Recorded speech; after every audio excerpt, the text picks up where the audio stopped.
खरमास माह में जिस घर में खाई जाती है, ये दो चीज दौड़ी चली आती है। माता लक्ष्मी घर में हो जाती हैं साक्षात विराजमान। नमस्कार दोस्तों, राधे राधे, जय श्री कृष्ण, जय सूर्य देव भगवान। खरमास के दौरान जिस घर में खाई जाती है, ये दो चीज उस घर में कभी नहीं होती धन की कमी। दोस्तों, हिंदू धर्म में खरमास माह का विशेष महत्व माना जाता है। हिंदू पंचांग के अनुसार एक साल में 2 बार खरमास लगता है। ज्योतिष शास्त्र के अनुसार जब भगवान सूर्य देव धनु और मीन राशि में गोचर करते हैं, तो सूर्य देव के तेज प्रभाव से धनु और मीन राशि के स्वामी देवगुरु बृहस्पति का प्रभाव कम हो जाता है, जिसकी वजह से खरमास शुरू हो जाता है। दोस्तों, आपको बता दें कि खरमास माह भगवान सूर्य देव को समर्पित होता है। इसके अलावा ऐसी मान्यता है कि खरमास माह के दौरान भगवान सूर्य देव के साथ साथ भगवान श्री हरि विष्णु जी की पूजा अर्चना करने से व्यक्ति के जीवन में सुख समृद्धि आती है। साथ ही खरमास के महीने में स्नान और दान का भी विशेष महत्व होता है। दोस्तों, आप सभी को बता दें कि खरमास माह का प्रारंभ 15 दिसंबर से हो चुका है और खरमास माह का समापन 14 जनवरी मंगलवार को मकर संक्रांति के दिन होगा। मान्यता है कि इस महीने में जरूरतमंदों गरीबों को अन्न, धन और वस्त्र का दान करने से जातक को भगवान सूर्य देव, भगवान विष्णु के साथ साथ माता लक्ष्मी की भी असीम कृपा प्राप्त होती है, जिससे जातक के अन्न धन के भंडार भर जाते हैं। इसके अलावा इस माह में नियमित रूप से तुलसी माता को जल अर्पित करना चाहिए और शाम के समय घर के मंदिर में नियमित रूप से दीपक जलाना चाहिए, क्योंकि खरमास हिंदू पंचांग के अनुसार एक विशेष अवधि है जो सूर्य के धनु और मीन राशि में प्रवेश के दौरान आती है। इस समय सूर्य कमजोर स्थिति में होते हैं, जिससे शुभ मांगलिक कार्यों पर रोक लग जाती है। यह समय लगभग 30 दिनों का होता है। यह मास वैदिक परंपराओं के अनुसार आत्मिक उन्नति, तप और आध्यात्मिक साधना का अवसर है। यह भी कहा जाता है कि इस माह में पूजा पाठ करने से व्यक्ति को धन धान्य की प्राप्ति भी होती है। इसके अलावा दोस्तों, शास्त्रों में कुछ ऐसी चीजों का वर्णन किया गया है जिन चीजों का भोग आप खरमास माह के दौरान भगवान श्री हरि विष्णु जी को लगाते हैं, तो आपको मनोवांछित फल की प्राप्ति होती है। साथ ही भगवान श्री हरि विष्णु कृपया से आपके रुके हुए कार्य बिना किसी अड़चन के पूर्ण हो जाते हैं और आपको हर एक कार्य में सफलता हासिल होती है। इसके अलावा शास्त्रों में कुछ ऐसी चीजों का भी वर्णन किया गया है जिन चीजों का सेवन खरमास माह के दौरान बिल्कुल भी नहीं करना चाहिए, अन्यथा आपको भगवान श्री विष्णु के साथ साथ भगवान सूर्य देव के क्रोध का भी सामना करना पड़ सकता है, जिससे आपके बने बने काम भी बिगड़ सकते हैं और आपको जीवन भर कठिनाइयों का सामना करना पड़ सकता है। इस वीडियो के माध्यम से मैं आप सभी को बताऊंगा कि खरमास माह के दौरान भगवान श्री हरि विष्णु को किन चीजों का भोग लगाना चाहिए और खरमास के दौरान किन चीजों का सेवन करना चाहिए। इसके अलावा खरमास के दौरान किन चीजों का सेवन भूलकर भी नहीं करना चाहिए। इस वीडियो में आपको संपूर्ण जानकारी मिलेगी। इस वीडियो को देखने के बाद आपको कोई और वीडियो देखने की जरूरत नहीं पड़ेगी। लेकिन उससे पहले अगर आप भी चाहते हैं कि भगवान श्री हरि विष्णु जी और भगवान सूर्य देव का आशीर्वाद आप पर और आपके परिवार पर सदैव बना रहे, तो इस वीडियो को लाइक करें और चैनल को सब्सक्राइब कर ले और कमेंट बॉक्स में सच्चे दिल से जय श्री हरि विष्णु, जय सूर्य देव लिखकर अपनी हाजिरी जरूर लगाएं। तो चलिए दोस्तों, सबसे पहले जानते हैं कि खरमास के दौरान भगवान श्री विष्णु को किन चीजों का भोग लगाना चाहिए और किन चीजों का सेवन करना चाहिए, जिससे सुख संपत्ति और धन्य ऐश्वर्या की प्राप्ति होती है। नंबर 1, सीताफल।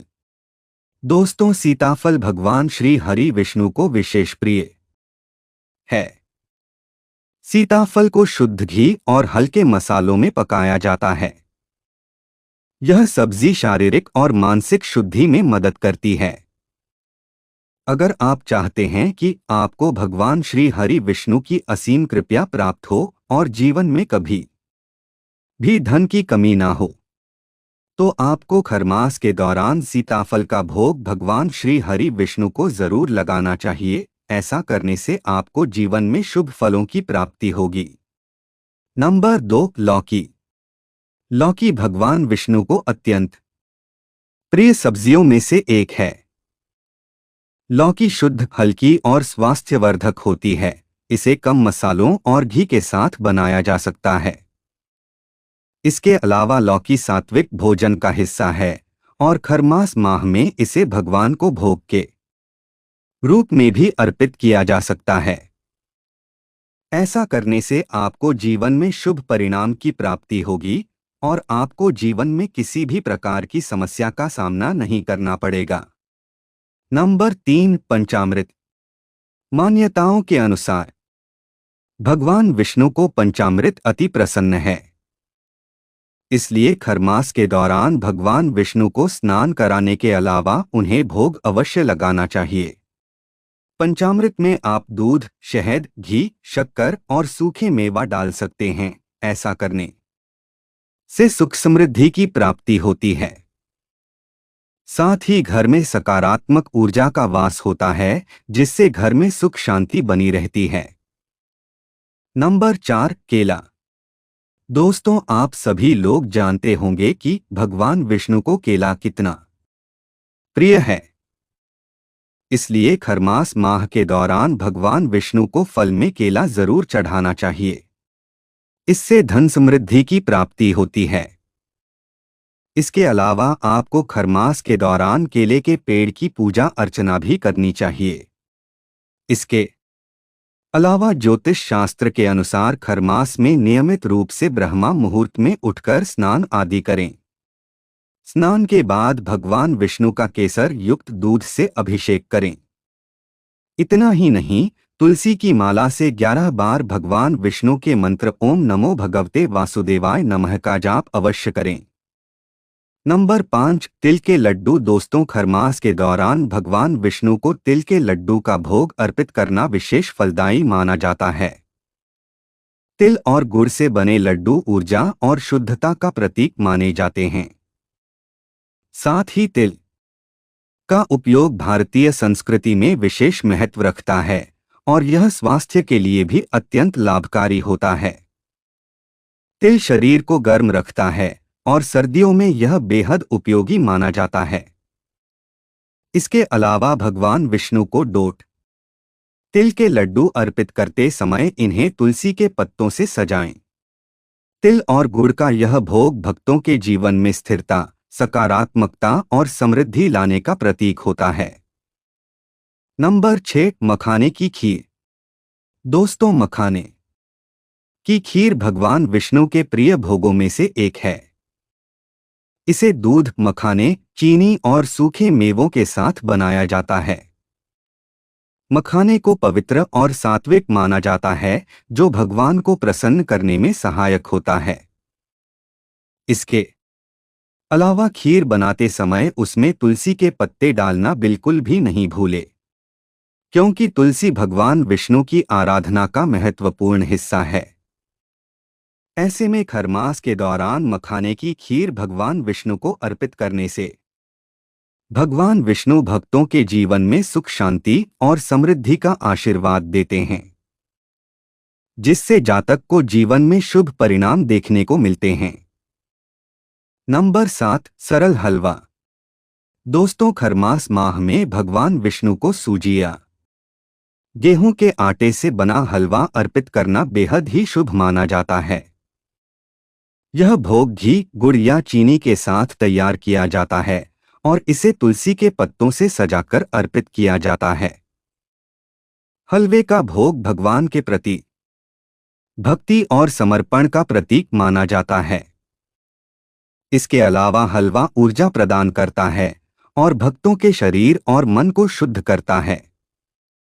इसे अर्पित करने से भगवान विष्णु प्रसन्न होते हैं और भक्तों के जीवन में सुख शांति और संतुलन लाते हैं। साथ ही भगवान विष्णु के आशीर्वाद से जातक के रुके हुए कार्य बिना किसी अड़चन के पूर्ण हो जाते हैं। नंबर 8, मक्खन और मिश्री। दोस्तों, खरमास माह में भगवान श्री हरि विष्णु को डोट, मक्खन और मिश्री अर्पित करना अत्यंत शुभ माना गया है। मक्खन और मिश्री सरलता, शीतलता और मिठास का प्रतीक मानी जाती हैं। इसे भगवान को अर्पित करने से जीवन में संतुलन और शांति का अनुभव होता है। साथ ही ऐसा करने से घर से नकारात्मक ऊर्जा का दुष्प्रभाव दूर हो जाता है और घर में सकारात्मक ऊर्जा का वास हो जाता है, जिससे घर में सुख शांति का माहौल बना रहता है। नंबर 9, गुड़ और चने का भोग। दोस्तों, गुड़ और भुने हुए चने का भोग भगवान विष्णु को विशेष प्रिय है। यह भोग न केवल सरल है बल्कि इसका एक गहरा सांकेतिक महत्व भी है। गुड़, जो शुद्ध गन्ने के रस से बनाया जाता है, पवित्रता और मिठास का प्रतीक है। यह भोग भक्तों के दिल में मिठास और सकारात्मकता लाने का प्रतीक है। गुड़ आयुर्वेद में ऊर्जा प्रदान करने और स्वास्थ्य को बढ़ावा देने वाला माना गया है। इसे खरमास माह में भगवान को अर्पित करने का मतलब है कि भक्त अपने जीवन में शुद्धता और मिठास को बढ़ावा देना चाहते हैं। वहीं चने को शक्ति और दृढ़ता का प्रतीक माना गया है। भगवान विष्णु को यह भोग अर्पित करके भक्त अपनी इच्छा शक्ति और ऊर्जा को बढ़ाने की कामना करते हैं। नंबर 10, पीले रंग की मिठाई। दोस्तों, आप सभी लोग जानते होंगे कि पीला रंग विष्णु जी को कितना प्रिय है। इसलिए आपको खरमास माह के गुरुवार के दिन भगवान विष्णु को पीले रंग की चीजों का भोग ही अर्पित करना चाहिए। इससे भगवान आपकी झोली धन से भर देंगे और आपको समाज में खूब मान सम्मान मिलेगा। साथ ही ऐसा करने से आपकी आर्थिक स्थिति भी मजबूत होगी। इसके अलावा दोस्तों, आपको इस बात का विशेष रूप से ध्यान रखना चाहिए कि विष्णु भगवान को भोग लगाते समय तुलसी का पत्ता जरूरी शामिल करना चाहिए, क्योंकि कहते हैं कि भगवान तुलसी के बिना भोग ग्रहण नहीं करते हैं। इसके अलावा भोग को लगाने के तुरंत बाद ही भोग को डोट पूजा स्थल से नहीं उठाना चाहिए, बल्कि भोग लगाने के बाद थोड़ी देर के लिए भगवान को प्रणाम करके वहां से हट जाना चाहिए। उसके बाद भोग को सभी में बांट देना चाहिए और स्वयं भी ग्रहण कर लेना चाहिए। साथ ही भगवान के भोग में प्याज लहसुन का उपयोग नहीं करना चाहिए।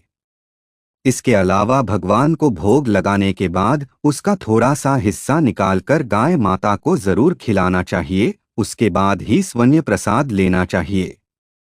धार्मिक ग्रंथों के अनुसार गाय को माता का दर्जा दिया जाता है और ऐसा कहा जाता है कि गाय को भोजन खिलाने से पितृ दोषों से मुक्ति मिलती है। अगर आपको पितृ दोष है और आप ऐसा करते हैं तो आपको पितृ दोष से जल्द ही छुटकारा मिलेगा। नंबर 11, पीपल की पूजा। दोस्तों, पीपल के पेड़ को गीता में श्री कृष्ण ने अपना रूप ही बताया है। इसलिए पीपल में भगवान विष्णु का वास माना जाता है। मान्यता है कि खरमास के पूरे माह नियमित रूप से पीपल के पेड़ की पूजा अर्चना करने और जल अर्पित करने से भगवान की विशेष कृपा प्राप्त होती है। इसके अलावा खरमास के दौरान पीपल के नीचे दीपक भी अवश्य जलाएं। ऐसा करने से जातक को जीवन में शुभ परिणाम देखने को मिलते हैं, जिससे साधक को हर एक कार्य में सफलता हासिल होती है। नंबर 12, ऐसे दें सूर्य देव को अर्घ्य। दोस्तों, खरमास के दौरान भगवान सूर्य देव की पूजा अर्चना करना विशेष फलदायी माना जाता है। ऐसे में आपको सूर्य देव को जल अर्पित करते समय उसमें हल्दी और गुड़हल का फूल डालकर उनको अर्घ्य देना चाहिए। मान्यता है कि ऐसा करने से सूर्य भगवान शीघ्र ही प्रसन्न होते हैं और व्यक्ति की सभी मनोकामनाएं पूर्ण करते हैं।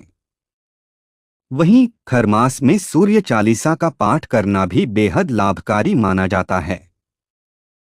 इसके अलावा खरमास के दौरान सूर्य चालीसा के साथ साथ बृहस्पति चालीसा का भी पाठ करना चाहिए। ऐसा माना जाता है कि खरमास के दौरान बृहस्पति चालीसा का पाठ करने से व्यक्ति को जीवन में शुभ फलों की प्राप्ति होती है। इसके साथ ही खरमास में भगवान विष्णु की पूजा अर्चना करना उत्तम माना जाता है। ऐसा करने से आपके सभी बिगड़े काम बन सकते हैं और कारोबार में तरक्की मिलती है।